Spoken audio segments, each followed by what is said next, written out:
eno yesawa yaffe eya program Kaluma Nywera. Tutunuulira amawulire okwetooloola ensi yonna ne tunoonya Kaluma Nywera wa waavudde. Alright, butereevu omulungi ali Impact FM radio Lwasa Mayinja. Osibyeta ssebo osibyeta nnyabona te tuli ffenna budde bwa program Kaluma Nywera nga bulijjo omulangira Kalimageganga. Program eno etwogera ku nsonga ezikwata ku nsi wenange ezikolako butereevu era nga bulijjo nsookaniko ku mawulire ag'enjawulo naye tugenda maaso ntaka Kaluma Nywera waava era munayi mu nsonga ezitali zimu. N'ensonga eyo taleke kusemezinga Africa wano mu ggwanga erya South Africa. UK n'agamba nti nno olunaku lwalinga 29 eggwanga erya South Africa bwe bagenda mu kkuba kye bayita akalulu mu kusuula akalulu nakuwairwa kusatu naye of course bagenda mu kkuba akalu kano nga kye bayita okutya okwenjawulo nti nno omusajja yali avuddeyo nga kkiriza obagaana ayagala kubanga munange anyeenya oba yatanga okuba nti anyeenya ekibiina ekibadde mu buyinza emyaka 30 beddu nga kifuga eggwanga lino kimanyiddwa nga ekya African National Congress ANC.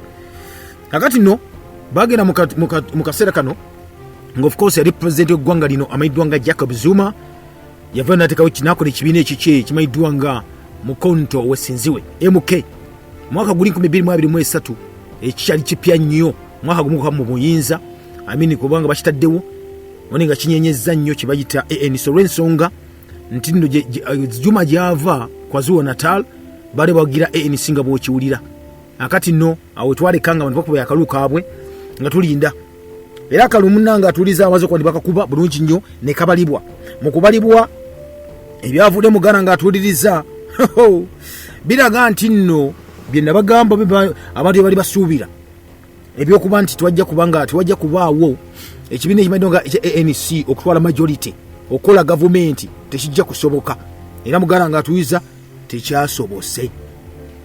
Okitegedde akalunga ekabadde olunaku olw'eggulu amaze okuba balangirira ebire mu kulonda bino ebyaddala akakiiko k'ebyokulonda IEC akeggwanga South Africa kavudde ne kalangirira naye nti ekisooka akalulu kabadde kamazima na bwenkanya naye tewaliwo pate n'emu kibiina ky'ebyobufuzi kyonna kyafunye bululu bwekisobozesa kuba nti mune kyawangudde kye bayita majority teri yakifunye era ne bakonfaminga mu lujjudde nti nno ANC yafunye ebitundu 40 ku lumunange bwetaagisibwa 50 okuba nti munanga at least obeera oyise okukola gavumenti eyiyo nga tewali akukuba ku mukono n'akamu n'akeddagala.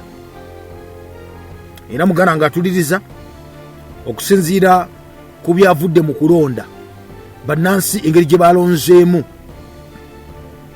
ng'ovudde ku ANC okuba nti yafunye ebitundu 40 abamuzzeekaawo beba ekibiina ekimanyiddwa nga ekya Democratic Alliance ekino nno kisingamu bazungu n'abamaleeto basobola okuba munaye bettanye ekibiina kino kyo kyafunye kyo kyeyongeddeko mu bululu kyafunye ebitundu 2 kumpi 22 kwa kyafunye ebitundu nga 21 n'obutundu 8 ku 10 obwakalulu kano. So kibiina ekiri kibadde nga official opposition party era sigadde mu kifo ekyo.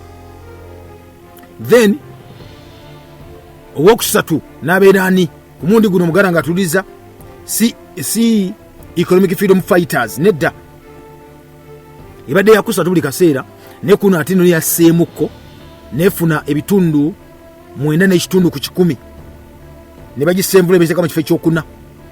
Then kifo ekyokusatu mugara nga atuliza ne kitwalibwa abasajja bano abamanyiddwa nga abamukonto Wesinziwe MK kikulembera Jacob Zuma baga nti basinga kuba bawangula omulundi guno kumanga ekibiina ekyatondebwawo wano nga 2023 aggwako mu December ne kiyingira mu kuvuganya omundi ogusogera eddala ne kifuna ekifo ekyokusatu n'ebitundu eby'olulu 14 n'ebitundu 6 ku 10 mugana wange kiba kikoledde ddala nga bw'okiwulira era twogerera kifuuse ekibiina ekisinga obunene mu KwaZulu Natal eyo mu province mu ssaza Zuma lyavaamu.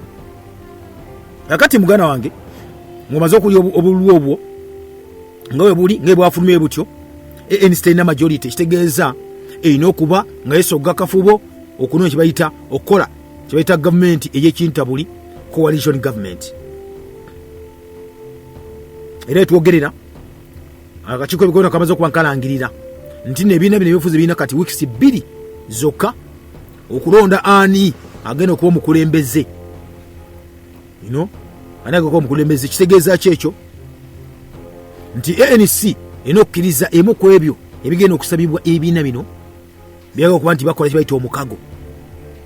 era twogerera n'abakulembeze ba ANC besoga akafubo ku wiikendi nga bali mu kwogera ani gwe twatwegatta naye gwe twatwegera naye anasobola okuba nti mune gavumenti egenda mu maaso teku gavumenti ey'omukago ogwawamu, government of national unity.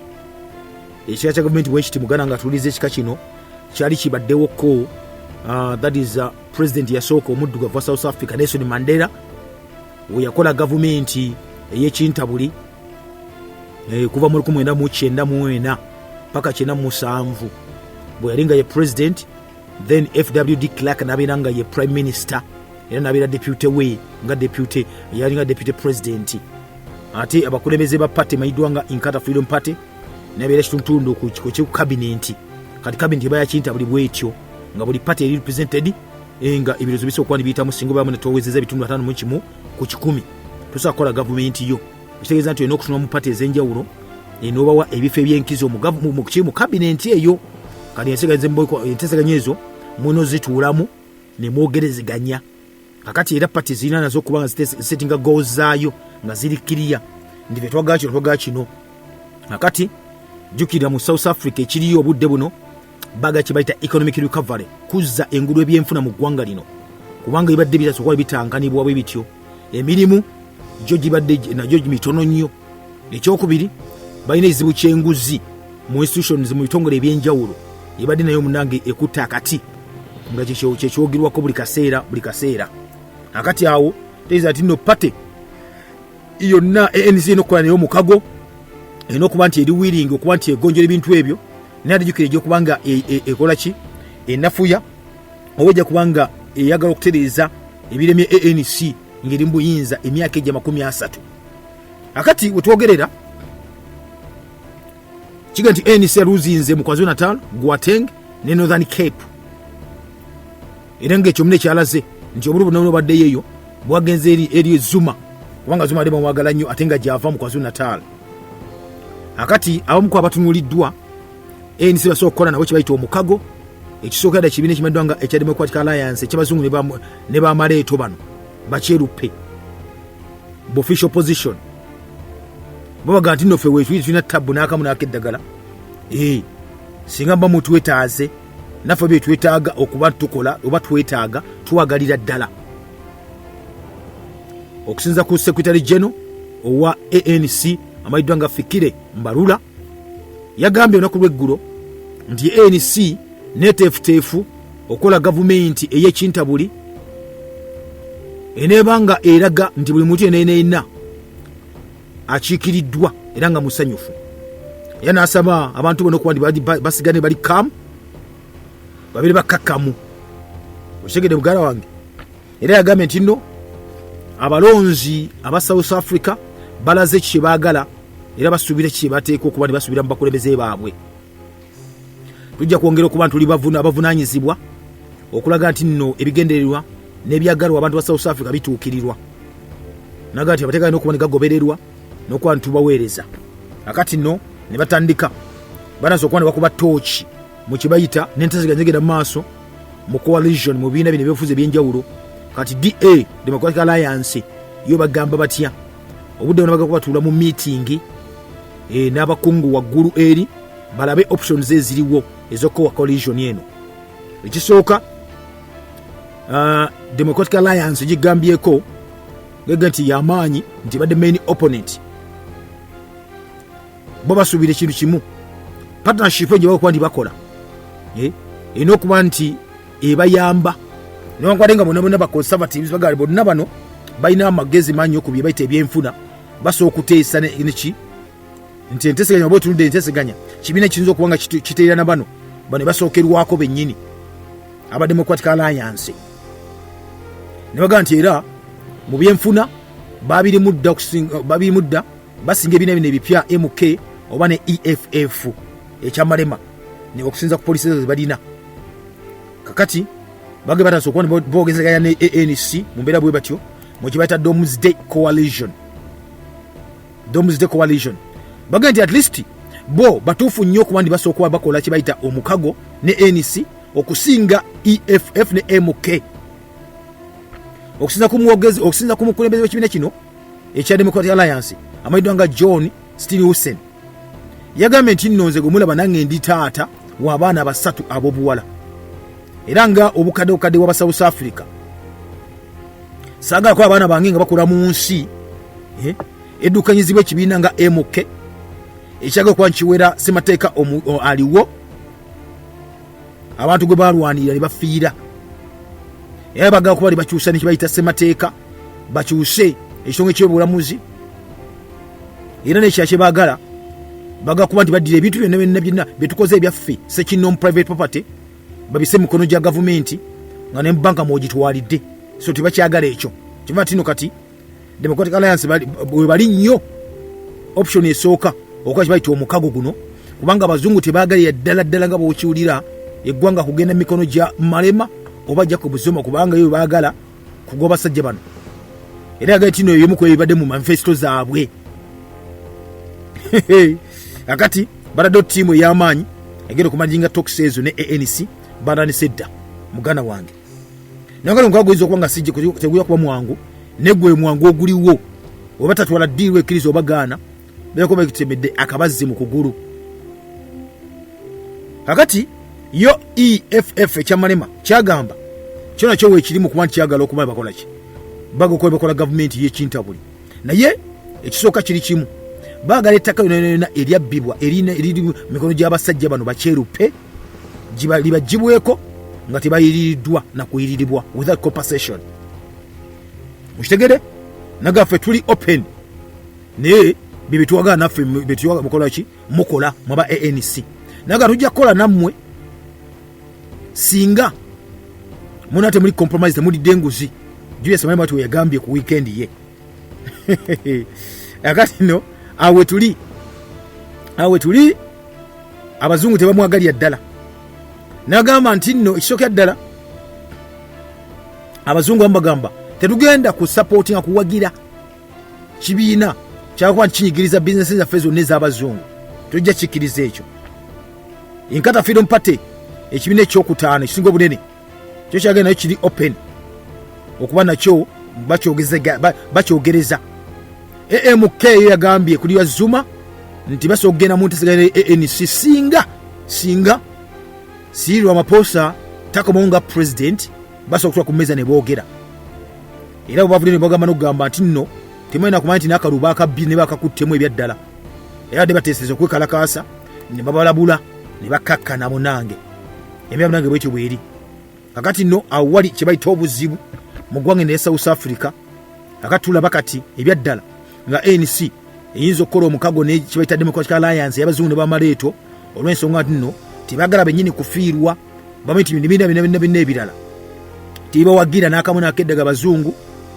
reforms zawakwani bale bakola zizo bafectinga so singa Democratic Alliance yegatta ne ANC automatically bakola gavumenti nga tebetaze ebiina bina ebyetaze mu kulonda juke ebiina bile ebiina 7 ebyetaze mu kulonda kuno kuliko bibeta independence 11 abetaze mu kulonda kuno n'ensonga eyo buli omwanya kibayita akalwa k'enjawulo tulabe kati ani anakola kibayita coalition government era naani nga balina ANC oligolako mu ggwanga erimaddwa nga erya Israeli okuwanaga n'okukyagenda mu maaso n'okwadde nga muno enteeseganya n'ozigenda mu maaso kuba nizikwaca amagye aga Israeli mune gasudde kibayita bomu nate mu lwanano lw'e Gaza okusobola kuba officials abavuddeyo naga mu Maserengeta waliwo bomu ezasuuliddwa ekyekikesa ku lunaku olwaleero ekyo kya Sunday bitundu ebya Rafa naga nti amagye gano geteekateeka okulumba kyo kimanyiddwa nga Khan Yunis ku bigere abantu 12 bafudde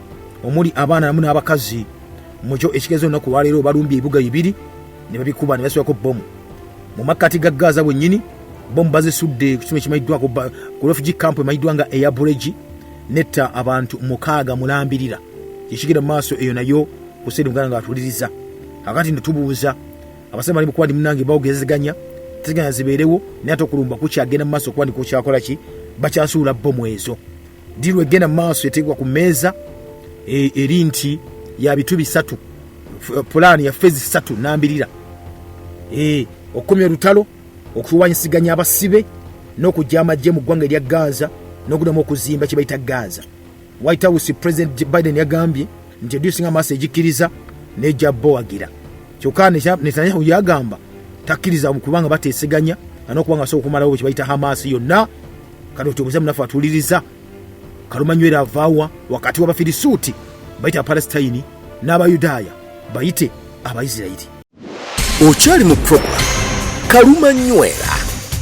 Okay, butereevu kyagenda maaso okuba nti mune tulaba kikigenda maaso na wali program Kaluma Nywera nga bulijjo omulangira Kalemage gange. Kati nno tukyalaba Kaluma Nywera wava wakati w'eggwanga erimanyitwanga ery'Abafirisuuti gite Palestine, omumpozi n'eggwanga ery'Abayudaaya gite eggwanga erimanyitwanga erya Isirairi. Yenno twalaba nate ovo n'obuddo w'abasajja bano abakazi abaana ba Isirairi bali luddawa ate ne banna abaana twogerako munnaffe Apalestine bali luddawa. Akati nno twalaba abakyali mu bwaŋŋanguse tebana kuba nti beetongola abawokabaka bugenda bwanjawulo omunange nga bwambulyawo bunne waabwo naye nga obwaliko mu biseera ebyo bali bulina amaanyi amayitirivu ennyo bwali w'Abaperusi. Abaperusi twogerako ku Pasha muganda wange oba olunaku lwaleero oyinza okugaa nti obwakabaka obwasimbanga amakanda ewali kati eggwanga erimanyitwanga erya Iraani. Kakati nno ebya ddala nga bagenda mu maaso akabaka Perusi akyafugira ddala era bafunamu awo okuba nti kabaka oyageranga munange waafa bwati nga bw'okimanyi nti obuzibu bwa kabaka bwansikirano bwafa kitegeeza nti muganda we alina okuba nti agendako oba tiwalinga batunwa muki si muganda we wabula ng'aba omwana we ow'obulenzi. So ebiseera ebisinga obungi bakabaka bazaala abaana bangi nnyo nnyini ddala era nga n'ababira favourite okuba nti baagala okuba bafuna kibaita obusika no baali bawerera ddala. N'olw'ensonga eyo abamu balwananga abalala ne bayita mu nkwe ez'enjawulo bwe batyo mpola. Nenno twalaba abamu ku abo abaali bakabaka abagenda maaso okuba ne bafuga obwakabaka bonna obw'Obuperusi. Munnange ekyaddirira twalaba kabaka amanyiddwa nga Darius okusatu amala okuba nti afa. Ekyaddirira muganda wange kyayakuba nti nno entalo ekisookedde entalo ezaali zeyamagenda mu maaso okuba nti alumba naye munaye zaali zabulabe kubanga ajjukira nti obwakabaka bwonna okwebeezaawo bwalina okuba nti buwangula bulumba ne bukuba ne buwangula obwakabaka obulala obuliraanye then kasita omala okukubawo wasifuuka ettwala eryo. Akati nga omuntu yenna osobola okuteekawo kibayita oteekawo gavana akufugireko. Omulimu gwa gavana ogwo gwali gwakusoloozanga ofuga on behalf of the king, osolooza omusolo okola kimu kiweetaaga ng'okikola ng'oweereza eri munne mu bwakabaka bugenda mu maaso. Ebyo byonna byali bikolebwa bwakabaka buno obumanyiddwanga obwa Perusi. Era biseera biddali esookusatu ng'ali mu kuba nti munange yafuga musajja wattu jjukira nti bagenda mu lutalo olw'olutabaalo n'ekyaddi yakigamba nti of course kizibu ennyinnyini amanyiddwa nga Besus yali emabega okuba nti nno munange omusajja ono atta ate munange kabaka yennyini. Kakati jjukira nti nno ebiseera ebyo kabaka yali nga avuddeyo nga gataagayo kulwana yayaga nnyo bateekawo kibayita enteeseganya wakati w'abaagala okuba ali munange bamulumba naye kenyininyini. Naye tekyewunyisa nti nno tebasobola kuba bateeseganya kubanga oba tebaiti bakyagala ekyo. Era nate kabaka ono kabaka Darius ow'okusatu yali yetwala etundutundu ery'ebibuga ebimanyiddwanga obwakabaka obumanyiddwanga obw'Abayonaani. Twogera ku Athens n'ebibuga ebirala bingi nnyo eri mu Greece. Akati ne kabaka yaliwo ekibuga ekimanyiddwanga ekya Macedoni obayitanga Philip owokubiri neyali munanga amweyimbyemu ngera yamugoba entyagi ng'oli alida mu byalo naye nga yaddayo okuba nti yeteekateeka obudde bwonna gagana n'okuba nti nkola kibayita street revenge n'okuwoolera okulaba nti nno obwakabaka baffe buddawo bwe baagoba munnange baba bali mu kuba nti balwanagana. Philip yennyininyini jjukira musajja mukulu agenda babyafa bwafa afuna amusikira oyo bamuyitanga Alexander. Kalino munange amaanyi teyagalina bati amaanyi yagasanga kubanga ejje lyali amaanyi nnyo eryakabaka Philip owokubiri lyatandika okuba nti liwamba obubuga obw'enjawulo mpola nga bujja kabaka amanyiddwa nga Darius owokusatu. Baba bali mu lutalo nnyini lubagamba nti nno olugeko lwakabye ennyo Darius munanga attibwa akubibwa atekebwa mu kigaali alekebwawo amajiga Alexander gagenda omutuukako munanga bwati nga asigadde kikuba mukono bagenda omuyoolayoola bwati nga yafudde dda. Kino na Alexander nnyini kyamuluma kubanga yali ayagala munanga mukwate nga mulamu atendebwa mutenda amaanyi. Akati mugana wange ekyo kyali bwe kityo. Alexander kyeyakola n'afuna omulambo ogwa kabaka nnyini Darius okusatu n'aguzzaayo mu kibuga ekikulu kyamaze okuba ne bawamba eri mu Susa. N'agamba nti nno bamuwe kye bayita decent burial nga abadde nga bajje bawa bakabaka ab'enjawulo era munenge baagimuwa. Akati nno ebiseera ebyo Alexander bayeteekateeka ogamba nti kati agakuba ndi yeetikkira nga ye kabaka kuba amaze okugyawo nate kabaka omulala. Just yali kabaka wa Macedonia yokka nga amaze okuba nga asikira kitaawe. Akati waba amaze okuba nga kampeni eyiseemu kkiriza obagaana alina okuba nga ate atwala kye bayita etitle eno King of Kings, King of Persia oba muyite King wa Buperusi, byonna mubeera bwetyo. Munnange baali awo agala okuli ate waliwo munnange eyeerangirira nti kati yafuuse kabaka aze mu kifo kino eky'obwakabaka wa Perusi. Oyo nno ye mukulu amanyiddwa nga Besusi. Besusi wamala okuba nti yeerangirira newa n'ekitiibwa ekya Araxis owookutaano, naye nga of course ono yennyini oyo abaakola olukwe lwennyini olw'okutta Darius owookusatu. Bino nno byanyiriza ddala Alexander n'akitegeerera ddala. Bw'akitegeera n'agatirira okulumba weeyita otya kabaka nga tumaze okukuba ate buli omu munanga amaze okuba nti akakana nga tukumanyi. Era nono Besus yakolanga obwakabaka munange nga abukolera mu buvanjuba bwe bamuwange okuba nti munange abeereyo kubanga mu kiseera Darius owokusatu oli omu okubeera gavana w'ebitundu eby'obugwanjuba. Akati yafuna chance eyo nga bamumanyi eyo yali abasolooza gavana neeta kabaka nalaga okuba bamuwuliriramu. Akati nno Alexander kasitawulira ngo neese kabaka nange okuba nti amupasitowinga oba nga okubaga kuba nti bamunona muganda wange atuuliriza. Kakati munange abantu abambala nga okuba nenga basatu kuba disitingana nti Besus ono kituufu yatta kabaka Darius owookusatu. Era abamu ku abo abaali abasirikale be batanga okuba bamuvaako mpola mpola. Munange ebiseera ebyo kigano yayambiwako abamu ku abo abaali abalaawe era ab'obwakabaka bayitanga babagwasi. Akati ekiseera kyatuuka n'abeera nga ebyeddala amagye gamukendeddeko.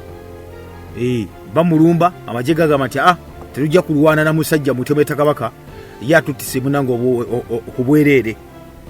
Era munange ekyaddako ono omusajja Besus bamulumba alemerera okuba nti adifendinga kye bayita ekitundu kyeyalimu ekimanyiddwa nga bacteria. Era kyeyakola nga lati no munange egundi emuweddeko abasirikale bamuweddeko amagye ga Alexander gamulumba n'alekulira n'adduka emisinde miyitirivu nnyo nnyini ddala. Era nako okuba nti ye gennyini alwana naye nga wekimanyi nti amagye gomune tegapowa ebyaddala.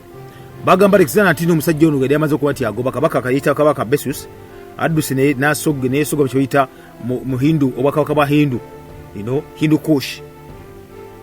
Akati olw'okuba nti nno tiyagamba nti nno balekerawo bagana bamugoberere bagende gyali yonna. Era mu kumugoberera Besus n'ategera ndodda bamufata kwekweyingira mu kibiinga kino kimanyiddwa nga ekya Sodia nga crossinze ekitundu ekimanyiddwa nga Oxus. Ekyo yasuubira nti wanaasangayo abasajja beeyo n'abakazi beeyo abalwanyi abasodia bajja muyambako okuba nibakuba amagye tebagakkiriza kuba bagira basukka omugo ogumanyiddwa nga Tanayas.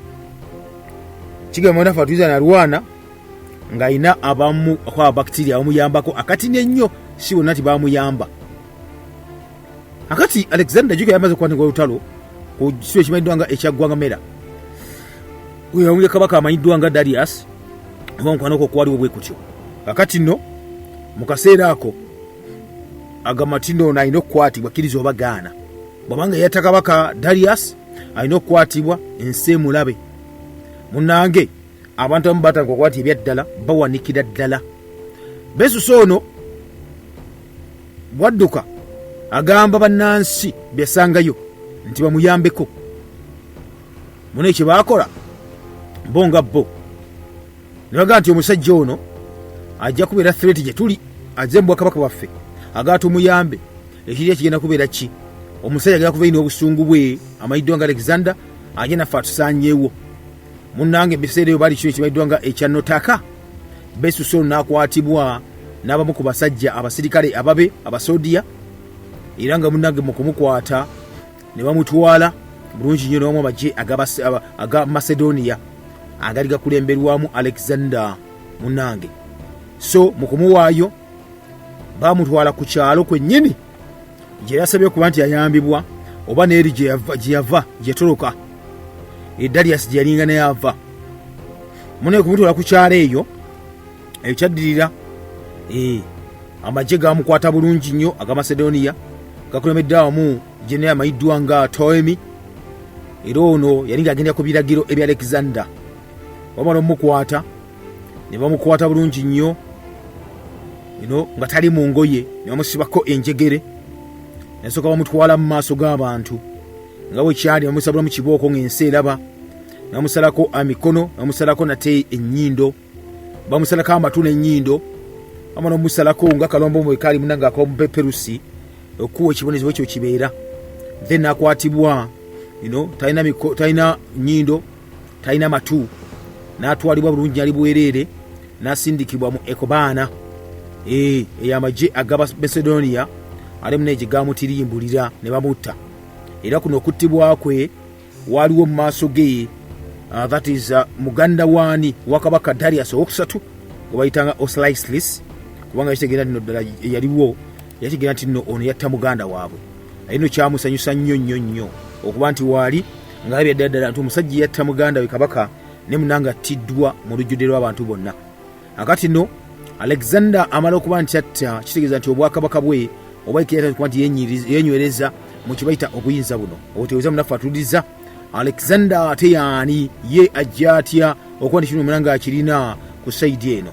Alexander yazaalibwa mu kibayita ekino ekimanyidanga ekya Pera, kino ekibuga ekikulu eky'obwakabaka omayidanga o Macedon. Era kiga nti yazaalibwa ku lunaku lwali lwa mukaaga eri abayonaani ku kalenda yaabwe ku mwezi ogwo gwe boogerako ogumayiddwa nga ogwa Ekatobonian, ekijjulwamu nti nno yazaalibwa ngaawo ng'alugenda okuba tugenda mu mwezi ogw'omusanvu ng'ennaku z'emyezi nga 20 awo, emyaka 356 Yesu nga tanna kuba ng'akola ki ng'azaalibwa. Kiga nti nno yali mutabani owa kabaka, yali omunango w'obuvanjuba obw'ekibuga obwa Macedon, obwakabaka obwo amayiddwa nga Philip owookubiri. Era akiga nti nno Philip owookubiri ne mukazi we amayiddwa nga yali wakuna, amayiddwa nga Olympias, yali omuwala wa kabaka amayiddwa nga Neopolemos, asookera ddala kabaka wa Epirusi. Akati Philip ono kiga nti nno nga kabaka yalina abakazi 78, naye nga mukazi we yali omukulu ennyo gwasobola okuba nti eyagala mu kaseera ako yali ono maama wa Alexander. Tumayo baddala bwekyo wekyali omayika sometimes baga nti nno awandika ebyafaayo ebiseera ebisinga biba bimufevalinga, kana wandika ku kabaka yennyini waba afuuse kabaka kizo bagana bamufevalinga. Akati okusinza ku byafaayo bigamba nti bannaffe bano eri mu kyerweta kati obuyonaani aba Greek, kiga nti nno kabaka Philip ono nga amaze okuwasa mama Philip amayiddwa nga Olympias, olunaku lwennyini lwamuwasa.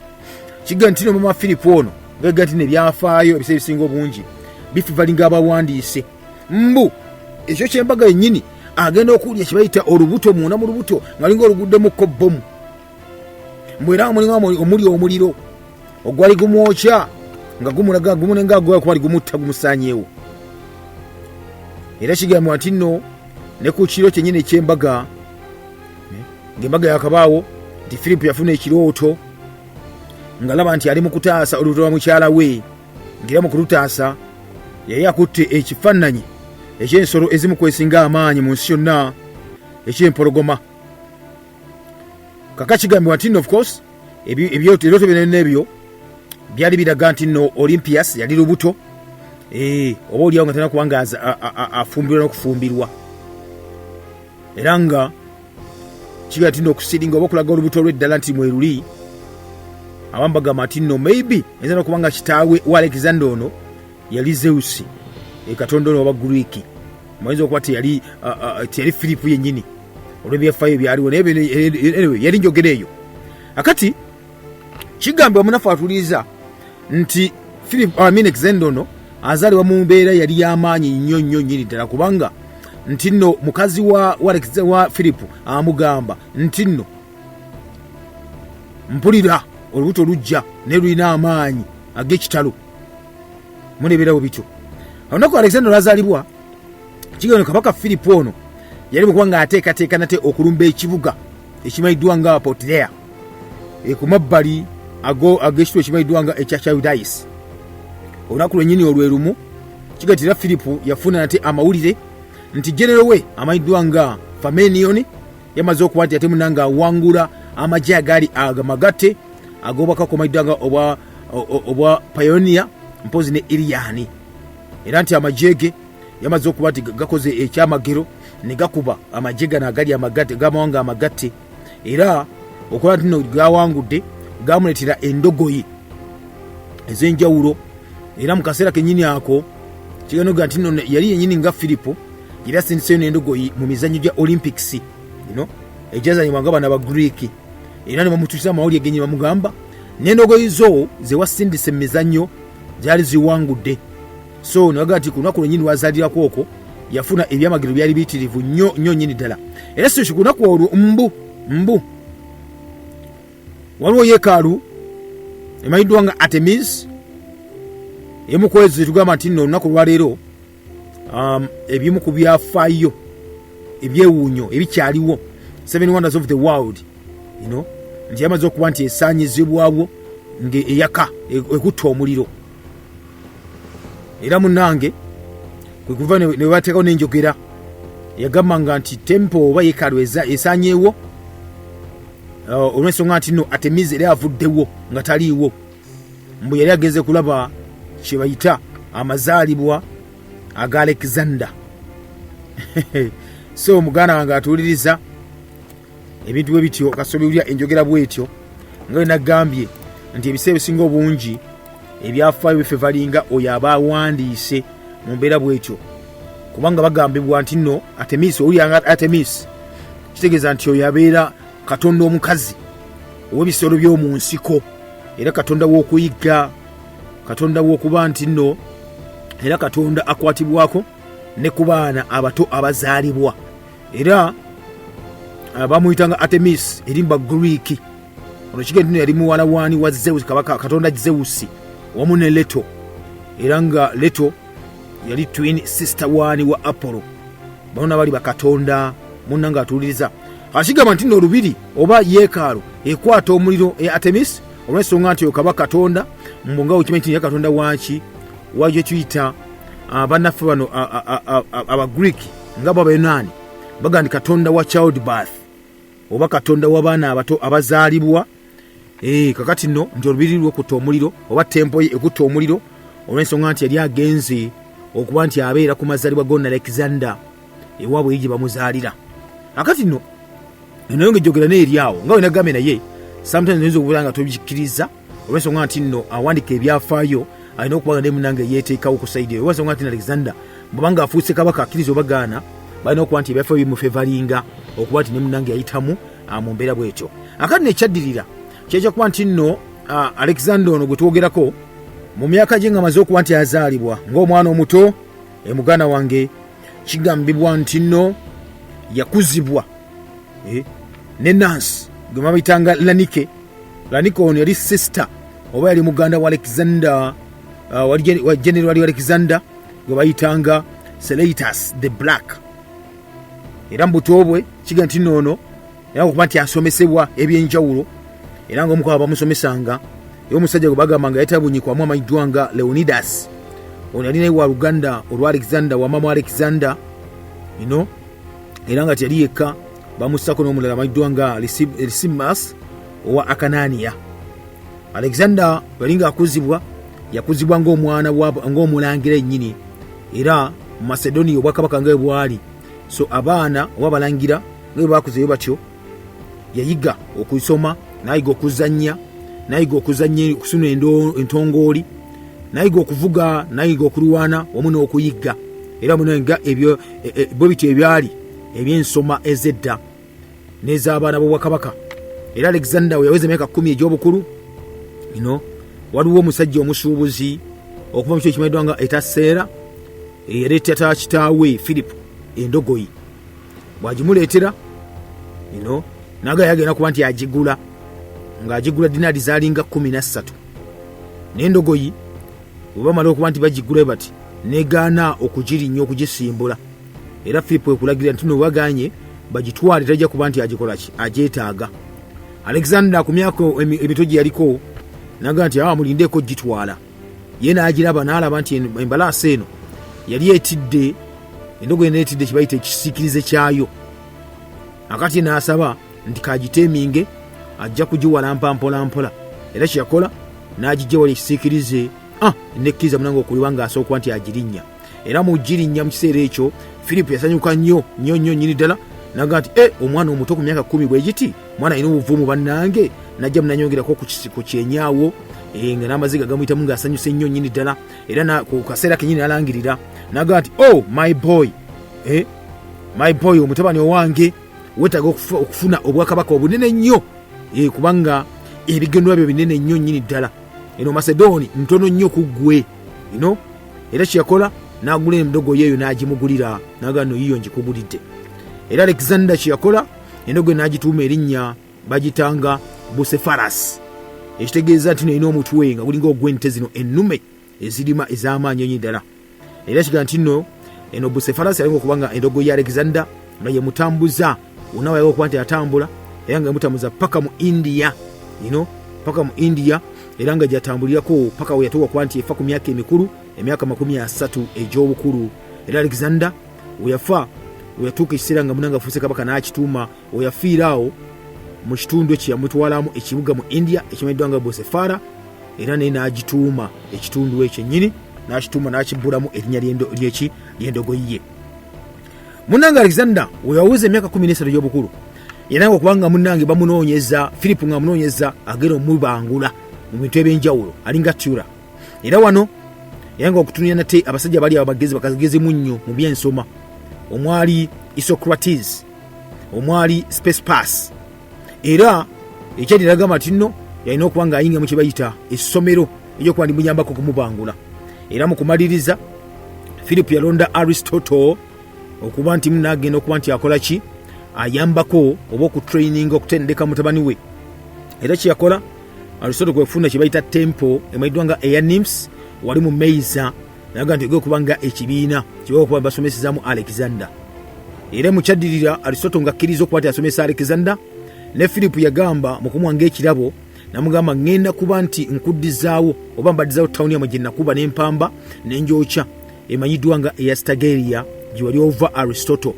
Era n'akikola ekyo, era n'agamba n'omugamba ngenda kuzzaamu n'abantu baamu, era mbagulira ebintu ebyenjawulo tubizzeewo bitwayo kye benna n'abatuuze biremeze okuba nti nzijyamu nga tutenga abaddu ngenda kuba nti mbata bonna, n'abo bagenda muwaŋŋanguse mbasonye bakomewo babere nga babeera mu kibuga kyammwe ekyo, kubanga okkiriza naawe okusomesa mutabani wange. Aristotle yakikola bwe kityo munnange.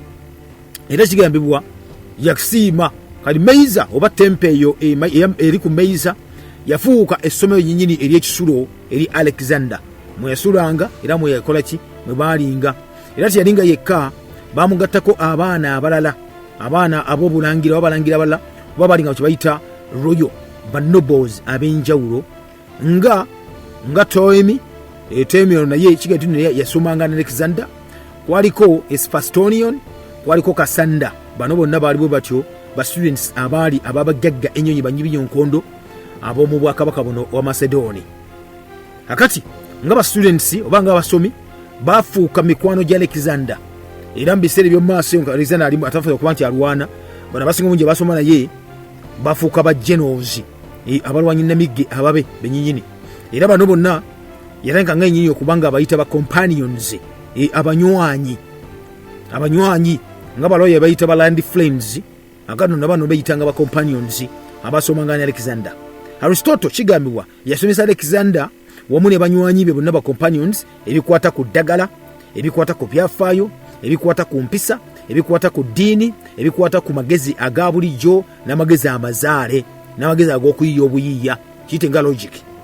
era wansi wa Aristotle munafatuliza nga likwati asomesebwa kiga nti Alexander ono yananga kubanga afuna kibayita okwagala ennyo emu ku ebyo ebyawandiikibwa omusajja gwe bayitanga Homer munnanga atuuliriza y'omu ku abo kati basomanga ebitabo bye.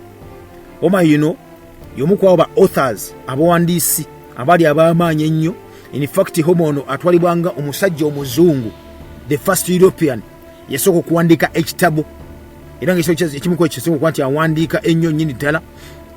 Kiga nti ezimu ku yawandiikanga engero ezaaliwo ebyafaayo nga ffe tulina nti Wakayima ne Wango, tulina Kintu n'Ennambi, tulina Kakama Kahiru, Jipirira Bongo.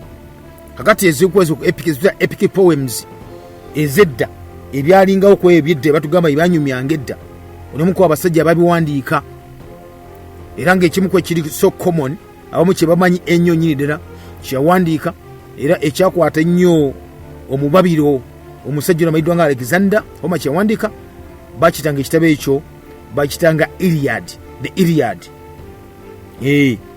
Kale zimu kwezi omunaffe ebitontome sajja byawandiikanga naye tebewandiikanga Iliad oyo. Era kigamba nti nno mu Iliad ono Alexander kyagala nnyo nga bw'okiwulira. Lwaki? Ekyo kyogera oba okisomye Homer kye yawandiika. In fact yawandiika ebitabo bino the Iliad and Odyssey oba the Odyssey and the Old Iliad. Agati Aristotle akiwa Alexander mwako kopi. Era Alexander ono ne mu kampeni zonna nga agenda okulumba afuuse kabaka yatambulanga na kopi eyo ng'agisoma. Era ebisinga obungi ennyo kyeyakolanga ng'agenda mu maaso ng'agirifaalingako nga kopi gye bamuwadde. Nagenda nti nno bw'otulinde kibayita Aristotle oba the Iliad yalimu olugero olukwata ku kulwanagana okwalingawo mu biseera eby'obwakabaka obw'enjawulo, naye ng'obukulu obwakabaka obw'enjawulo bwe tusobola okuba ntutunuulira obukulu ennyo obali ku kye bayita Iliad ono Homer bye yawandiikanga. Yali ayogera ku kye bayita that is obwakabaka obwaliwo mu ntandikwa ddala, olugero nga lutandikira ddala olutandika nga lulaga waliwo olutalo lumanyiddwa nga olwa Trojan, Abatroyi lwalwanibwa wakati w'aba Trojans, abasirikale bayiddwa nga Trojans mpozi ne betuyitanga Abachians. Era kigati n'amagye g'Abachians ago gaali gava bitundu by'obwakabaka obw'enjawulo baba Greek nga bukulembeddwamu kabaka w'abalangira ab'enjawulo gwe bayitanga Agamemnon ono yali kabaka wa Masin era nga kigati nno yalinga ye komanda w'obwakabaka buno obw'enjawulo amagye gano amagatte. Akati biseera ebyo okigaye waliwo kye bayitanga priest omukolezi wa Apollo yali katonda mulambiri abamuyitanga Chilices. Kiga nti nno yavaayo n'awa ebyobugagga naga Achians bana jabba ebyobugagga ebyenjawulo singa nakomyawo muwala wa Chilices yamaze okuba nti awambibwa kabaka amanyiddwa nga Agamemnon. Era Agamemnon ono yali amaze okuba nti yagaana okufa nga ate omuwala ono. Era ekyaddirira kwe kugamba nti nno amagye gagende gakola ki gayambako naye bakomyawo omuwala ono. Oluvannyuma ku nga 9 kiga nti waliwo kye bayita ekirwadde ekyali kimaze okuba kiyingirawo. Akati waliwo omusajja mwentanga Achilles yali akulyemu amagye agaba Midoni oba bayite nga Mabidoni. Akati ono kigaligona gali agamaanyi ennyo agaba Greek era bayita ensonga bali nga bagimaliriza mu mbeera bwe gityo. Kakati n'olutalo olwo sometimes tuyifuna time tunagyogerako naye of course yalimu olutalo olwo lwali lwakabi nnyo nga bw'okiwulira kubanga baga nti nno ekitabo ekyo kyasomanga the Odyssey and the Iliad kyali kirimu ebitabo nga kyawuddwa mu bitabo nga 24 era nga mu byo mulimu lines ng'omutwalo 15,693 zali ng'ayagala ennyo nnyini ddala. Olusonga lwakagobwa luti emyaka 10 gyaddirira gyakuwamba ekibuga ekimanyiddwa nga ekya Troy ng'ekiwambisa amagye geegasse agamanyiddwa nga agamasinin agaba Greek ensi zino ez'enjawulo ezikola obwakabaka obwaba Greek zegatta ne zikola ejjerimu ne zirumba ekibuga ne zikiwamba era ukisezeddako ez'okuwamba kigenti no waliwo okuyombagana okwaliwo kati wa kabaka agume munoni n'omulwanyi sinziggu amaidwa nga Achilles akati naawe omuganda nga tuliza embeera bwetyo bweri embeera bwetyo etambula ekirabo kino kyagala nnyo ensonga ni kyali kyakulwana nga ye so Alexander kyamuweebwa Aristotle kijja kuba kikuyamba era yatambulanga nakyo buli gyeyagendanga muganda nga atuliriza era wano yakootinganga n'okwotinganga ebimu ku ebyawandiikibwa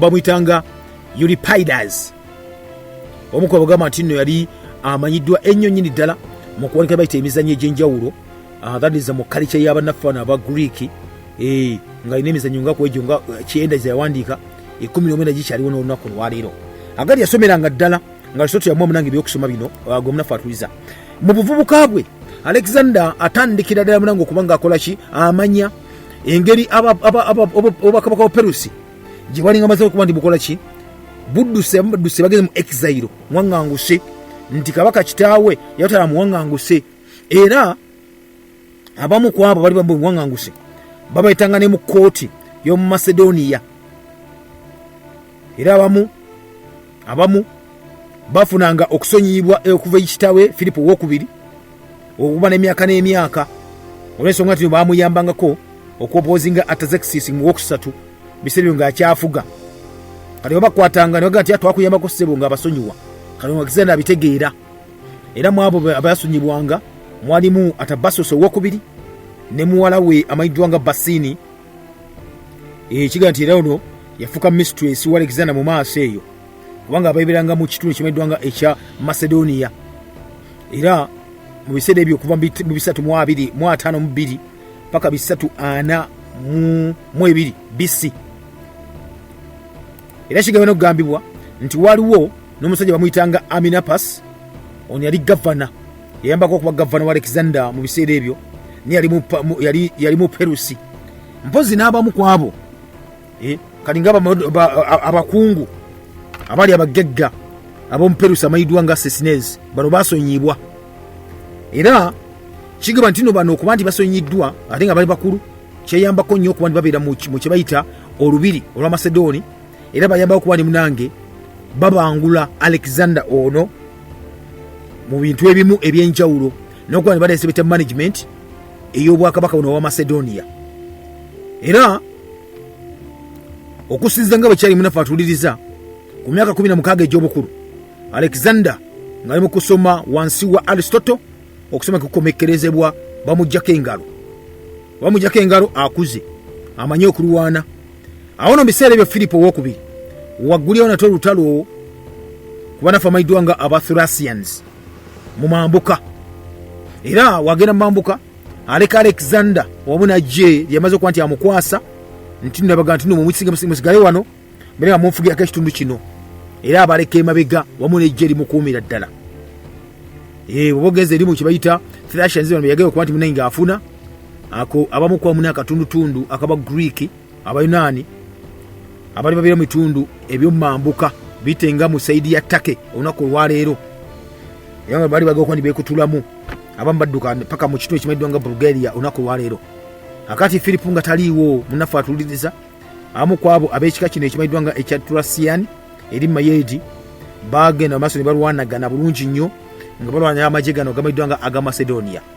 Alexander kyeyakola nga basigade yasigadde mu buyinza mwana muto ayinza okutamanyi kutankula ntalo na kudifendinga muni yasooka okuba nti alagira amagye nga gakulembeddemu ne badifendinga oba ne basooka nga badifendinga territory eno gye bamulekamu era nazo kuba nga agiwamba era muganda nge wakiwamba ekitundu kino kyonyini namba n'obbalumba mukabuga ke baalimu ako n'akawambira ddala era mukawamba n'akatuuma erinnya limayiddwa nga Alexandropolis yani bakiggulawo naga nti ekitundu oba ekibuga kyasooka okuba nga awangula ng'omwana omuto kabakituume Alexandropolis. Akati Filipo kitaawe agenda okudda asanga omwana awangudde akabuga ngarakomena kwecho agambye amaje galumbe gakwata obugabo obwenjawulo awo gasokwanga gagenda maaso gakoleshi galumbira ddala munnange atandika kibayita aranga kibakola entalo era omwana waawulira nti kitawe gyagenze nayo waliwo bali bakozi bamulemesezza n'abalumba erumba ekibuga ekimanyiddwa nga Perinthus era mune wa kirumba eyo kiga n'ataasa obulamu bwa kitaawe gino miniwo mu kiteeso wagala obanga akirumbira ebibuga ebyenjawulo okuba ndi munange bitandika okuba ndi birwana ebimu naye okuba nti biri scared nga bitya n'okutya nga bigaa nti omusajja ono anaaba atya enjoga yatambulanga nti yali mukuba ayambibwako katonda amayiddwa nga Apollo ow'Abagreek gwe basinzanga era mbunno ono yawanga kibayita amannya ag'enjawulo Alexander era nawa n'omukisa Philipu okuba nti munange ensonga zonna zino ezikwata ku Bayonaani zonna ziyingira mu Ghana nga atuuliriza kakati naawo jjukira gavumenti ino bali ba Greek kirizo bagaana ati Philipu bweyagala maaso nga yali mu kiro ekimanyiddwa nga ekya Teres amaze okuba nti akiwamba Alexander kwe kuwona ate ebiragiro bafune ejje bamakinge baserengete mu maserengeta ag'eggwanga erimanyiddwa nga erya Greece omubwakabaka obwo kakati mu kwerayika okwaliwo nga gamba nti no obusitesi buno oba obutunutunu omuwangawanga buno buyinza okujja ne bukola ki ne bulumba kubanga jjukira Greek states ezimu zayizaga okuba nti zeetongola maziga tujja kuba tugenda mu nkwawa z'abaana basajja tulina okuba tutongola ku lwaffe tubenga naffe munaffe tufuna obwakabaka bwaffe munnanga Alexander kye yakola yatandikanga okuba nti yennyini yeeteekateeka buli gyawulira nti waliwo kibayita aye okuba nti alumba Macedonia ng'obwakabaka ng'afuna ejje nga balumba gamange yabasooka era balinga bali mu kweteekateeka nga bawulira nti ate munnawe waliwo ayingiddewo ng'abakuba era Philipu wamu n'amagye ge kyakolanga yegatta ku ggye lya mutabani we mwaka gwa 338 ngaiti omutabani munange wakabi nnyo nnyini ddala era mu kumwegattako bamakinga munange ne bakkirira mu kukkirira kiga nti nno nage bakuba bakibayita abatebani n'okuba amagye ge ne bagasaanyaawo mu gasaanyaawo natwa mu kibuga ekimanyiddwa nga ekya Eratea waite ennaku ntini nnyo nnyini ddala munaffe atuuliriza ne balumba Athens yennyini ey'Abagreece wamu ne Thebes nyo ne bagikuba mu biseera ebyo era abasesere abaali mu biseera ebyo bali okomeddamu Demosthenes ne basalawo ne bagamba nti banne ng'egye mutukubye katusalewo munnaffe tubeegasseeko era ne beegattako okubeegattako n'Abatebes abali balwanyisa Macedonia nabo ne babeegattako akati nno mu kaseera ako abasere abali mu Athens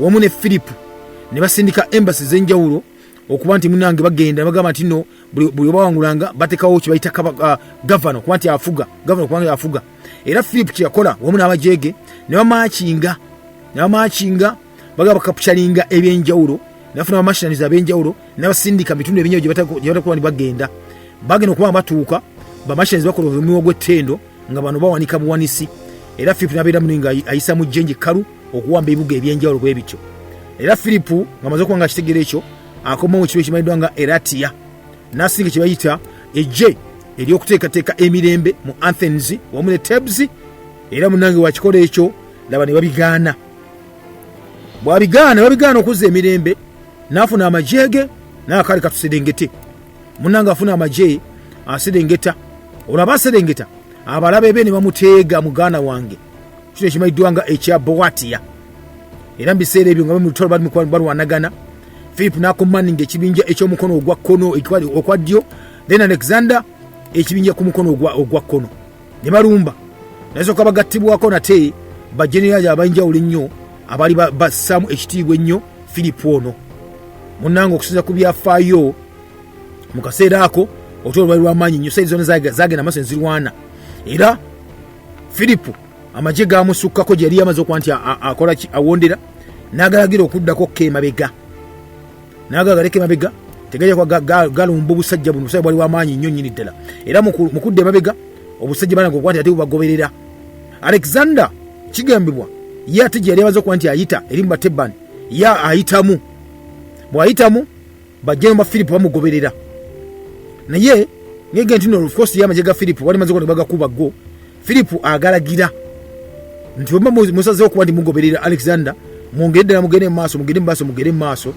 yani bagenda maaso abamugoberera era bagenda okukakale bati nga Athens baba bazo okuba ndi babakuba babasaze nako era mu kubawangula nabeera nga bawangudde ekibuga ekimanyiddwa nga Athens bombiriri taata n'omutabani era nga bamaze okuba ndi bawamba Philip wamu Alexander bamaakinga nti wali bakwatako omunaakamu n'akeddagala munange ne bayingira mu bitundu ebyenjawulo nasooka bakuba abaspaata abaaliwo mu bitundu ebyo ne babeegattako era mu kubeegattako Philip kye yakola ne bakola kibayita omukago n'abasirikale abaaliwo awo okuba nti bamwegattako abataagalanga nga babakutta obataaga kuttanga olwofuukanga omusibe nga bakusiba mu bira bwekyo so obugabuga obwenjawulo bonna obwo ba Greek wabuyonene obwaliwo ng'ogyeko Sparta bonna bwasinziro ne babwokya paka ku ttaka kakati no amaanyi nga mayitirivu nnyo nnyini ddala abantu be abali bamugoberera nga kabaka Philip II ne bamuwa n'ekitiibwa ekirala ekiba kye baamuwanga kya hegemon ekitegeeza supreme commander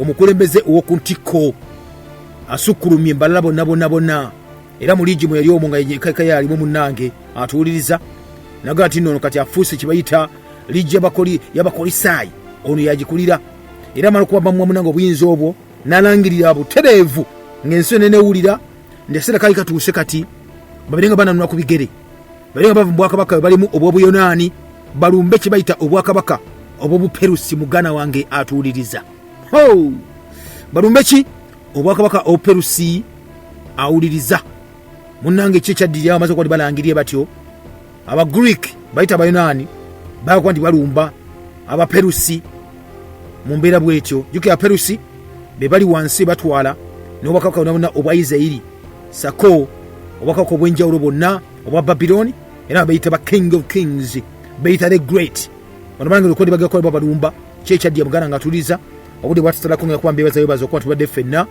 nga bulijjo omulangira kalemage gange mbe bulungi mweraba